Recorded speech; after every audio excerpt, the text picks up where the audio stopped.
হৰি নামৰ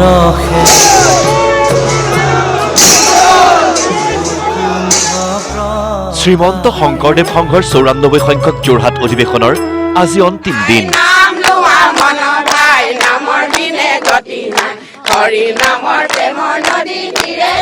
হৰি নামেৰে ৰজনজনাই থকা এৰালতলী পথাৰ নিজক পৰিব।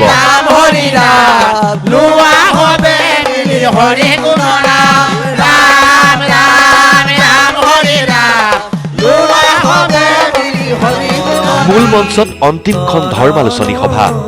অশ্ৰুসিক্ত নয়নেৰে ঘৰলৈ উভতিছে ধৰ্মপ্ৰাণ ভকত বৈষ্ণৱ।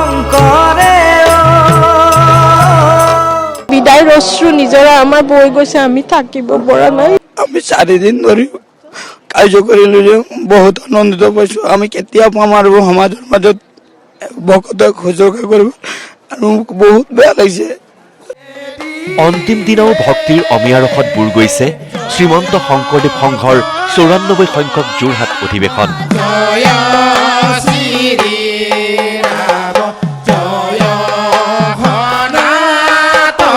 আই বাপসকলৰ নাম প্ৰসংগত মুখৰিত হৈ পৰিছে যোৰহাটৰ মহবন্ধাৰ সোণাৰাম চুতীয়া সমন্বয় ক্ষেত্ৰ।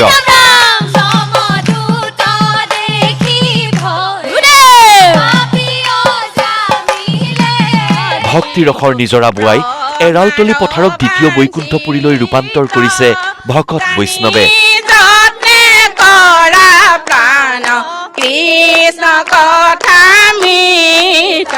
বিগত ৩ দিন লক্ষ লক্ষ ভকত বৈষ্ণৱৰ মাজত থাকি আজি অশ্ৰুসিক্ত নয়নেৰে বিদায় লৈছে দূৰ দূৰণিৰ আই বাপে। নিজৰ নিজৰ তালি টোপোলা বান্ধি নিজ নিজ গৃহলৈ বাট বুলিছে ভকত বৈষ্ণৱে। আই বাপসকলক এৰি যোৱাৰ বেদনাই হৃদয় সেমেকাই তুলিছে ধৰ্মপ্ৰাণ ভকতৰ। এতিয়া আমি আমাৰ শিবিৰৰ পৰা ওলাই আহিছো, মূল মঞ্চতো গৈছো, বিদায় লৈছো, কিন্তু বিদায় অশ্ৰু নিজৰা আমাৰ বৈ গৈছে, আমি থাকিব পৰা নাই। আৰু আজি ইয়াতো সেৱা লৈছো, বহুত দুখ লাগিছে। যাতে আমি জন্মে জন্মে এনেকুৱা ভকতৰ সংগ পাই থাকো, তাৰেই আমি কামনা কৰিছো।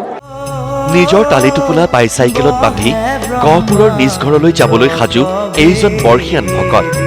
এই বয়সতো গহপুৰৰ পৰা চাইকেল চলাই আহিছিল যোৰহাটৰ এৰালতলী পথাৰত অনুষ্ঠিত হোৱা শংকৰ সংঘৰ অধিৱেশনলৈ। ঘৰলৈ যাবলৈকে মন যোৱা নাই। আহি থকা প্ৰজন্মই যাতে আমাৰ শ্ৰীমন্ত শংকৰদেৱ সংঘ গুৰুজনাৰ আদৰ্শ আৰ্হি অটুট ৰাখে, তাকে ভগৱানৰ ওচৰত মই প্ৰাৰ্থনা জনাইছোঁ। 3 দিনে ৰাজ্যৰ লাখ লাখ ভকতক শুশ্ৰূষা কৰা যোৰহাট জিলাৰ আদৰণি সমিতিৰ আইবাপসকলেও বিদায়ী ভকতক সেৱাত ৰৈ যোৱা ভুল ত্ৰুটিৰ বাবে বিচাৰিলে ক্ষমা প্ৰাৰ্থনা।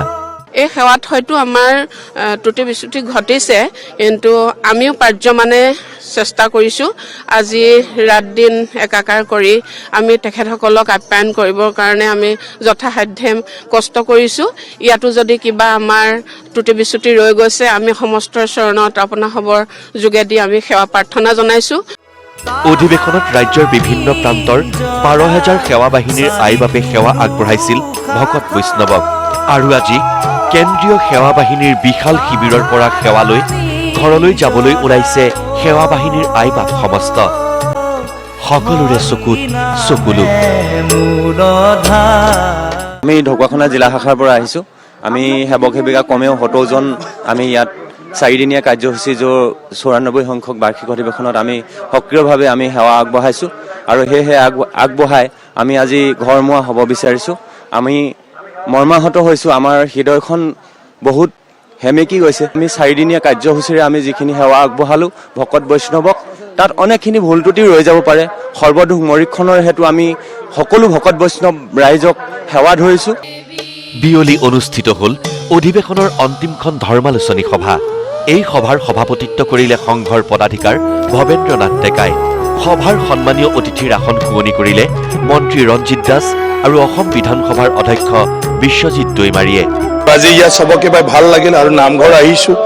ইয়াত ধুনীয়াকৈ নামঘৰত পূজা অৰ্চনা চলি আছে, নাম প্ৰসংগ চলি আছে, আৰু সেইটো আমাৰ জীৱনটোত আধ্যাত্মিক এটা অনুভৱটো চবকে আনি দিব। আৰু আমাৰ জীৱনটো আমি ধাৰ্মিক এটা পথেদি আগুৱাই লৈ যোৱাৰ ক্ষেত্ৰত চবে এটা এটা আপোনাৰ আইডিয়া পাব। উল্লেখ্য যে ঊষানগৰী তেজপুৰত অনুষ্ঠিত হ'ব শ্ৰীমন্ত শংকৰদেৱ সংঘৰ ৯৫ সংখ্যক বাৰ্ষিক অধিৱেশন। অহা বছৰ আমাৰ ঊষানগৰী সাংস্কৃতিক নগৰী তেজপুৰত আমাৰ এই অধিৱেশন অনুষ্ঠিত হ'ব। আমি আশা ৰাখিছোঁ ইয়াত যিমান ভাল হ'ল, ইয়াত যিমান সফল হ'ল, ইয়াতকৈ আৰু সফল হ'ব, আৰু অধিক উৎসাহিত হ'ব, আৰু অধিক মানুহৰ সোধববতালৈ আজিৰে পৰা নিজম পৰিব বিগত ৩টা দিন ভক্তিৰ অমিয়া ৰসত বুৰ গৈ থকা যোৰহাটৰ মূৰবন্ধাৰ এৰালতলি পথাৰ।